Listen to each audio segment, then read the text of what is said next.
আমাৰ লগতে গোটেই বিশ্বই মৰ্মাহত কিনো কম কথা আচলতে আৰু জুবিনদাৰ লগত যি সম্পৰ্ক আছিলে সেইটো আচলতে নাজানে মানুহে আমাৰ লগত কথা বতৰা হয় কেতিয়াবা যে আমাৰ ইয়ালৈ অহা কথাও আছিলে তেওঁক ট্ৰিটমেণ্ট চিকিৎসাৰ কাৰণে হয়তো 1.5 মাহ 2 মাহ পিছত আহিলে হয় কিন্তু তেখেতৰ এনেকুৱা এটা অকাল মৃত্যু হ'ব বুলি আমি কেতিয়াও ভবা নাছিলোঁ বা গোটেই বিশ্বই কল্পনা কৰা নাছিলে তো আমি কিমান দুখ পাইছোঁ আচলতে আমি ভাষাৰে প্ৰকাশ কৰিব নোৱাৰোঁ কিমান এটা লগ পাবলৈ ইচ্ছা কৰি থকা মানুহজনে এনেকুৱা এটা হৈ যাব বুলি কেতিয়াও ভবা নাছিলোঁ এক্সাইটেড হৈ আছিলোঁ আমি কিন্তু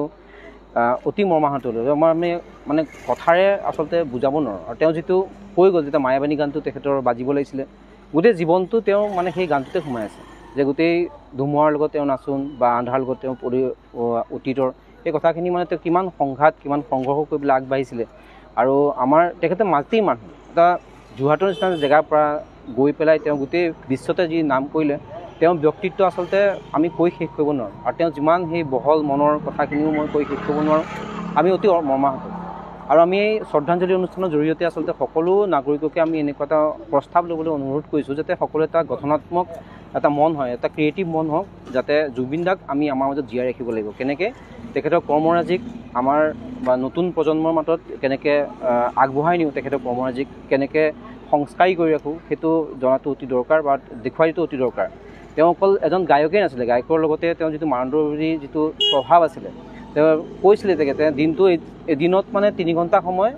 লোকক সহায় কৰিবলৈ দিব লাগে সদায় ইমান ব্যস্ততাৰ মাজতো যে ৰাতিপুৱা শুই উঠিয়ে 3 ঘণ্টা সময় মানুহে কাগজ লৈ আহি যায় দিব লাগে আপোনাৰ সহায় কৰিব লাগে দুখীয়াৰ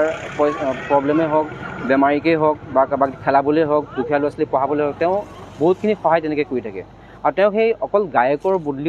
বদলিও যে তেওঁ এজন মানৱজনদী এজন গায়ক সেই কথাটো আমাৰ সমাজত যে প্ৰচাৰ হয় আমাৰ নতুন প্ৰজন্মই জানে তেওঁ সংস্কাৰবিলাক তেওঁ আদৰ্শবিলাক লয় সেই কথাখিনি আমি সদায় জীয়াই ৰাখিবলৈ এনেকুৱা অনুষ্ঠান গঢ়ি তুলিব লাগে য'ত আমাৰ জুবিনৰ গান চৰ্চা হওক তেওঁ কৰ্মশালা পাতক তেনেকুৱা এটা অনুষ্ঠান সকলোৱে যাতে গঢ়ি উঠক এনেকুৱা ধৰণৰ গঠনাত্মক এটা কাম বা চিন্তা যদি সকলোৱে কৰে তেতিয়াহ'লে মই ভাবোঁ এটা সমাজত ধুনীয়াকৈ আমি জুবিন গাক আমি জীয়াই ৰাখিব পাৰিম অন্তৰ কথা ক'বলৈ গ'লে চৰকাৰে সেইটো তদন্ত কৰিব আমিতো একো নাজানো কিন্তু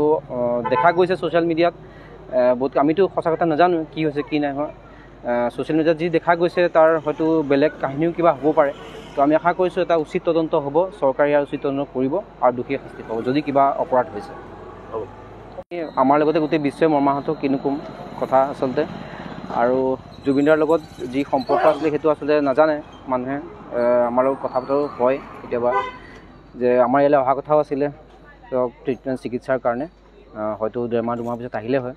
কিন্তু তেখেতৰ এনেকুৱা এটা অকাল মৃত্যু হ'ব বুলি আমি কেতিয়াও ভবা নাছিলোঁ বা গোটেই বিশ্বই কল্পনা কৰা নাছিলে তো আমি কিমান দুখ পাইছোঁ আচলতে আমি ভাষাৰে প্ৰকাশ কৰিব নোৱাৰোঁ কিমান এটা লগ পাবলৈ ইচ্ছা কৰি থকা মানুহজনে এনেকুৱা এটা হৈ যাব বুলি কেতিয়াও ভবা নাছিলোঁ এক্সাইটেড হৈ আছিলোঁ আমি কিন্তু অতি মৰ্মাহত হ'লোঁ আমি মানে কথাৰে আচলতে বুজাব নোৱাৰোঁ আৰু তেওঁ যিটো কৈ গ'ল যেতিয়া মায়াবানী গানটো তেখেতৰ বাজিব লাগিছিলে গোটেই জীৱনটো তেওঁ মানে সেই গানটোতে সোমাই আছে যে গোটেই ধুমুহাৰ লগত তেওঁ নাচোন বা আন্ধাৰৰ লগত তেওঁ অতীতৰ এই কথাখিনি মানে তেওঁ কিমান সংঘাত কিমান সংঘৰ্ষ কৰিবলৈ আগবাঢ়িছিলে আৰু আমাৰ তেখেতে মাল্টি মানুহ এটা যোৰহাটৰ নিচিনা জেগাৰ পৰা গৈ পেলাই তেওঁ গোটেই বিশ্বতে যি নাম কৰিলে তেওঁৰ ব্যক্তিত্ব আচলতে আমি কৈ শেষ কৰিব নোৱাৰোঁ আৰু তেওঁ যিমান সেই বহল মনৰ কথাখিনিও মই কৈ শেষ কৰিব নোৱাৰোঁ আমি অতি মৰ্মাহত আৰু আমি এই শ্ৰদ্ধাঞ্জলি অনুষ্ঠানৰ জৰিয়তে আচলতে সকলো নাগৰিককে আমি এনেকুৱা এটা প্ৰস্তাৱ ল'বলৈ অনুৰোধ কৰিছোঁ যাতে সকলো এটা গঠনাত্মক এটা মন হয় এটা ক্ৰিয়েটিভ মন হওক যাতে জুবিন দাক আমি আমাৰ মাজত জীয়াই ৰাখিব লাগিব কেনেকৈ তেখেতৰ কৰ্মৰাজিক আমাৰ বা নতুন প্ৰজন্মৰ মাজত কেনেকৈ